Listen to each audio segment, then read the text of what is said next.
Know there was a lot of rain this weekend too, and that caused some big flooding problems in Norwich. News 8's Tina Detail has the latest tonight on how homeowners are trying to stay dry and keep the water from washing their homes away. Here in Norwich, the water may have receded, and as you can see, it did leave a lot of mud behind. But the problems remain. Now, this house right here was evacuated. All 4 adults were evacuated because when the water rushed in, the electrical panel got wet, so the power had to be shut off.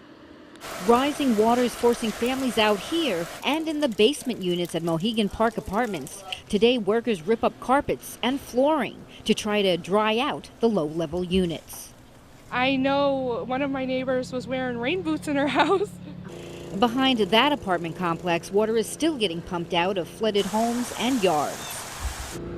It's hard to tell you exactly how deep the water is now, but we can tell you yesterday, the man who lives here said it was up to his neck as he walked out of the house carrying his children on his shoulders.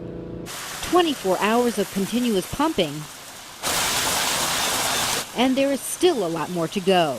A few inches of rain mean a wet basement, but with this much water, every time we get a larger storm like this, we end up with water in the house, living room, kitchen. It's terrible. This man, who didn't want to be identified, wants the city to clean out these drains and add more, so when the water pours into his neighborhood, it has somewhere else to go. This nearby swollen river shows the volume, which can sometimes be hard to control.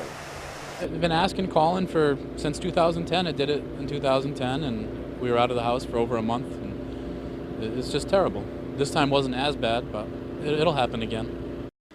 Of course, the continued rain, and as you can hear, the freezing rain continues, which really isn't helping out much today. But the good news is we're told the Yantic River is back in its banks, so any major flooding has ended. In Norwich, Tina Detail, News 8.